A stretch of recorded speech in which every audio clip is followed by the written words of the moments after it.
Guys மைவி திரியட் உறவுகள் எல்லாத்துக்குமே வந்துட்டு குட் ஈவினிங் காய்ஸ். டுடே வந்துட்டு எல்லோரும் என்ன பண்ணிகிட்ருக்கீங்க? சண்டே எல்லாத்துக்குமே வந்துட்டு ஜாலியாக போகுதா இல்லை வந்துட்டு வேதனையாக போகுதான்னு சொல்லுங்கள் காய்ஸ். அந்த ஒரு வீடியோவுக்கு லைக் பண்ணிவிட்டு பாருங்கள் காய்ஸ். நம்மளுடைய மைவி திரியில் வந்துட்டு கடந்த சில காலமாகவே வந்துட்டு எம்டி சார் மூலிமா அப்டேட் வந்துட்டு நம்மளுக்கு கிடைக்கும்னு சொல்லிட்டு நம்மளுமே ரொம்பவுமே ஆர்வமாக வெயிட் பண்ணிகிட்ருக்குறோம். ஆனால் நம்மளோட எம்டி சார் வந்து எந்த விதமான தகவலுமே கொடுக்க மாட்டேங்கிறாரு. அட்லீஸ்ட் யூடியூப்பில் வந்து மக்கள் ஷேர் பண்ணிப்பாங்க அப்படின்னு சொல்லிட்டு நானுமே ரொம்பவுமே ஆர்வமாக பார்த்தேன். ஒரு சில பேர் வந்துட்டு அப்டேட்ஸ் கொடுக்குறாங்க, பட் ஒரு கிளாரிஃபையான அப்டேட் கிடையாது.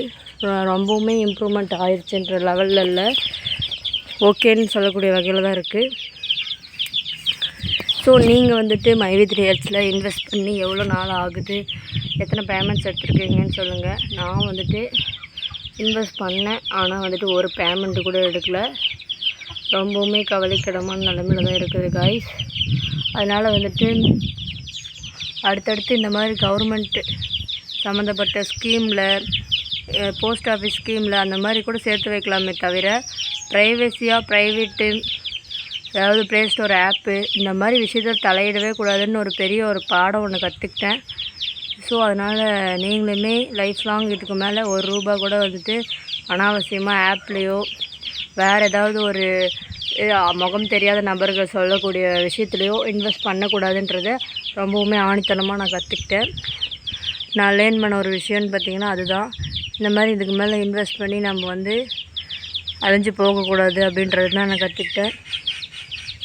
நீங்களுமே வந்துட்டு இந்த ஒரு டைம் பட்ட வேதனையே போதும், லைஃப்பில் இதுக்கு மேலே வேதனை படக்கூடாதுன்னு தான் மனசார நினைப்பீங்க. முடிஞ்ச வரைக்கும் லைஃப்பை உஷாராக வாழ பழகுங்க. யாருமே வந்து கடைசி வரைக்கும் நிரந்தரமாக கூட வரமாட்டாங்க. எப்பேற்பட்ட உறவாக இருந்தாலுமே அவங்களுக்கு சாதகமாக இருக்கிற வரைக்கும் கூட வச்சுப்பாங்க. அவங்களுக்கு சாதகமாக இல்லைன்ற பட்சத்தில் நம்மளை கை கழுவி விட்டுருவாங்க. ஸோ யாரையும் நம்பாதீங்க. முடிஞ்ச வரைக்கும் யாரையும் நம்பாமல், யாரையும் டிபெண்ட் பண்ணாமல் தனக்கு தான் உதவின்னு சொல்லிட்டு நம்பி வாழுங்க. அது எந்த ரிலேஷன்ஷிப்பாக இருந்தாலும் பரவாயில்ல, அப்பாவாக இருக்கலாம், அம்மாவாக இருக்கலாம், ஏன் நீங்கள் வந்து உயிருக்கு உயிராக நேசிக்கிற ஹஸ்பண்டாக கூட இருக்கலாம். ஒரு கட்டத்தில் உங்களுக்கு வந்து பணங்காசு தான் முக்கியம்னு ஒரு கட்டத்தில் வந்து உங்களை அவங்க வேதனைக்குள்ளாகிறதுக்கு நிறையவே வாய்ப்பு இருக்குது. எப்பயுமே ஒரு கண்ணு வச்சுக்கோங்க எல்லாத்தையும். எல்லா டைமும் நம்மளுக்கு எல்லோரும் சாதகமாக இருப்பாங்கன்னு நம்பாதீங்க. அவங்க வந்து சம்டைம் நமக்கு சாதகமாக இருக்க மாட்டாங்க. நாம் நல்ல விஷயம் சொன்னாலும் நீ கெட்டத்துக்கு சொல்கிறன்ற மாதிரி தப்பாக புரிஞ்சுப்பாங்க. முடிஞ்ச வரைக்கும் மற்றவங்கக்கிட்ட டிபெண்ட் பண்ணாமல் ப்ரைவசியாக இண்டிவிஜுவலாக வாழ கற்றுக்கோங்க. நம்ம மற்றவங்களை டிபெண்ட் பண்ணி வாழும் போது தான் அவங்க எவ்வளோ பொய் பேசுகிறாங்க, எவ்வளோ பித்தலாட்டம் பண்ணுறாங்கன்றதெல்லாம் நம்மளுக்கு புரிய வரும். அப்போ நம்மளுக்கு ரொம்ப ரொம்ப எரிச்சலாக இருக்கும், என்னடா இப்படி பொய் பேசுகிறாங்கன்னு. அதனால் முடிஞ்ச வரைக்கும் வந்துட்டு பொய் பேசுகிற நபர்கள்கிட்டேருந்து தள்ளி இருங்க. உண்மையை பேசுகிற நபர்களை ஃப்ரெண்ட்ஷிப்பாக வச்சுக்கோங்க. மனசு ரிலாக்ஸாக இருக்கணும் அப்படின்னா ஃப்ரெண்ட்ஷிப் வச்சுக்கோங்க. ஒரு சில பேருக்கு ஃப்ரெண்ட்ஷிப்பாலேயே மன உளைச்சல் வரும். அப்படிலாம் வந்துட்டு ஃபேக் ஃப்ரெண்ட்ஸ் இருக்கிறாங்கன்னா அந்த மாதிரி ஃபேக்கான ஒரு ஃப்ரெண்ட்ஷிப்பை வச்சுக்காதீங்க.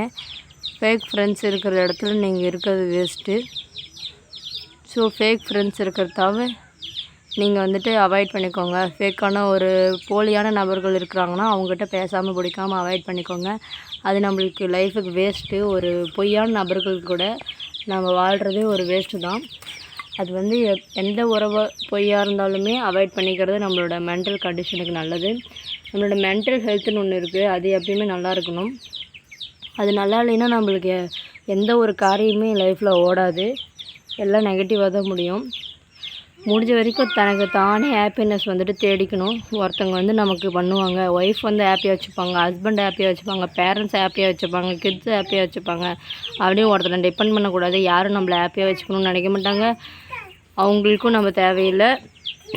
அவங்களுக்கு ஏதாவது ஒரு காரியம் ஆகணும்னு நம்ம தேவை, எதுவும் காரியம் ஆகக்கூடாதுன்னு நம்ம தேவையில்லை. ஸோ எதுவுமே இவங்க இருந்தால் தான் ஹாப்பி, அவங்க இருந்தால் தான் ஹாப்பின்னு சொல்லிட்டு இருக்கக்கூடாது.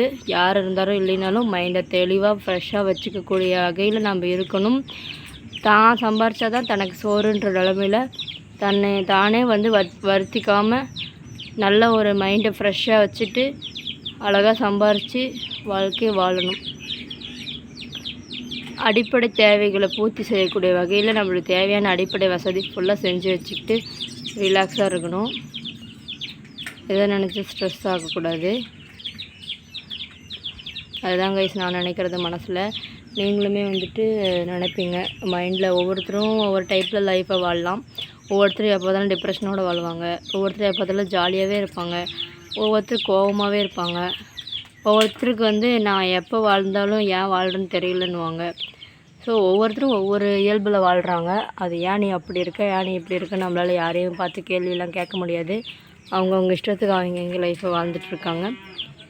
முடிஞ்ச வரைக்கும் யாரையும் தொல்லை கொடுக்கக்கூடாது. என்னோடய கான்செப்ட் என்னென்னு பார்த்திங்கன்னா, நான் யாரையும் டிஸ்டர்ப் பண்ணக்கூடாது. அன்வான்டாக யார்கிட்டையும் காசு பணம் கேட்கக்கூடாது. தான் உண்டு தான் வாழ்க்கை உண்டுன்னு வாழ்ந்துக்கணும். மற்றவங்கிட்ட போய் அனாவசியமாக பேசிக்கிட்டு கொஞ்சிக்கிட்டு அவங்க நம்மளை இரிட்டேட் மாரி பண்ணுவாங்க. அதெல்லாம் நம்மளுக்கு தேவையில்லாத ஒன்று. இஷ்டமாக இருக்கிறவங்க பேசட்டும். கஷ்டமாக இருந்தால் நம்மக்கிட்ட பேசலன்னு பரவாயில்ல. நம்ம சைலண்ட்டாக இருந்துக்கிறது தான் நல்லது. நீங்களுமே அந்த மாதிரி இருந்து பாருங்கள். அனாவசியமாக ஒருத்தர்கிட்ட போய் பேசுகிறது ரொம்பவுமே முட்டாள்தனன்றது எனக்கு தெரியும். ஒருத்தர்கிட்ட எங்கள் வீட்டு நாய் கத்துது. ஒருத்தர்கிட்ட போய் அனாவசியமாக பேசுகிறது வேஸ்ட்டான ஒரு விஷயம். அப்படி நம்ம யார்கிட்டையும் போய் பேசணுன்ற அவசியமும் நம்மளுக்கு கிடையாது. நம்மளை மதித்து 2 பேர் பேசினாலும் நம்ம பேசலாம், ஒருத்தர் பேசினாலும் பேசலாம். அப்படி மதிக்கலைன்ற பட்சத்தில் கவனம் இருந்துக்கிறது ரொம்பவுமே நல்லது. நம்மளோட மென்டல் ஹெல்த்துக்கு அது ரொம்ப நல்லது. நம்மளுடைய மைண்டு தான் நம்மளுக்கு எப்பவுமே ரொம்ப முக்கியம். அது ஒழுங்காக இல்லைன்னா பாருங்கள், மைண்டு ஒழுங்காக இல்லைன்னா நிறைய பேர் சூசைட் பண்ணி கூட இறந்து போகிறாங்க. அது ஏன் இறந்து போகிறாங்க? ஒரு எக்ஸ்ட்ரீமுக்கு மேலே அவங்களுக்கு லைஃப்பை வாழ பிடிக்காம, யாரையும் பார்த்தா பிடிக்காம, இந்த உலகமே பிடிக்காம அவங்க இறந்து போகிறாங்க. அந்த கட்டத்துக்கு நம்ம போகக்கூடாதுன்னா பாசிட்டிவிட்டியான இடத்துல இருக்கணும். பாசிட்டிவான நபர்களை பக்கத்தில் வச்சுக்கணும். நெகட்டிவ் தாட்ஸ் வரக்கூடிய வகையில் யாரெல்லாம் பேசுகிறாங்களோ அவங்களாம் தள்ளி வச்சிடணும். அது மாதிரி ஜந்துக்களை நம்ம பக்கத்துலேயே சேர்த்தக்கூடாது. அப்படி சேர்த்தாமல் இருந்தால் நம்ம நெகட்டிவிட்டியோட இல்லாமல் பாசிட்டிவிட்டியாக இருக்க முடியும். முடிஞ்ச வரைக்கும் உங்களுக்கு பிடிச்ச ஜாபோ உங்களுக்கு பிடிச்ச விஷயத்த செய்யுங்க. ஒவ்வொருத்தருக்கும் ஒவ்வொன்றும் பிடிக்கும். எனக்கு யூடியூப் சேனல் ஓப்பன் பண்ணி யூடியூப்பில் வீடியோ போட ரொம்ப பிடிக்கும். அது மாதிரி ஒவ்வொருத்தருக்கும் ஒவ்வொரு விஷயம் பிடிக்கும். யாருக்கு என்ன விஷயம் பிடிக்குமோ அதை தொடர்ந்து செஞ்சு மகிழ்ச்சியாக இருக்கக்கூடாது தான் எனக்கு தெரிஞ்சதில் நல்ல வழி நான் நினைக்கிறேன். நீங்கள் என்ன நினைக்கிறீங்கன்றதை சொல்லுங்கள். நான் சொன்னதெல்லாம் கரெக்டாக பட்டுச்சான்னு சொல்லுங்கள். கண்டிப்பாக எல்லோரும் நல்லா இருக்கலாம். நான் மட்டும் நல்லா இருக்கணும்னு நினைக்கல, நீங்களுமே நல்லா இருக்கணும்னு தான் நான் நினைக்கிறேன். முடிஞ்ச வரைக்கும் எல்லோரும் டிப்ரெஷன் ஆகாமல் ஹாப்பியாக லைஃப்பை வாழ பாருங்கள். இந்த காலத்தில் சுயநலவாதிகள் நிறைய பேர் மாறிக்கிட்டு வராங்க. அந்த காலத்தில் இருந்த மாதிரி ஒரு யதார்த்தம் இந்த காலத்தில் கிடையாது. தான் கையில் பணம் இருந்தால் முன்னேறலாம், இல்லைன்னா அப்படியே உட்காந்துருக்க வேண்டியது தான். கைஸ், இந்த ஒரு வீடியோ உங்களுக்கு பிடிச்சிருந்தால் மறக்காமல் லைக் பண்ணுங்கள், ஷேர் பண்ணுங்கள், கமெண்ட்ஸ் பண்ணுங்கள், சப்ஸ்கிரைப் பண்ணிக்கோங்க. நெக்ஸ்ட் ஒரு நல்ல வீடியோவில் பார்க்கலாம். பாய், டேக் கேர். எங்கள் வீட்டு செம்பருத்தி. பாய்.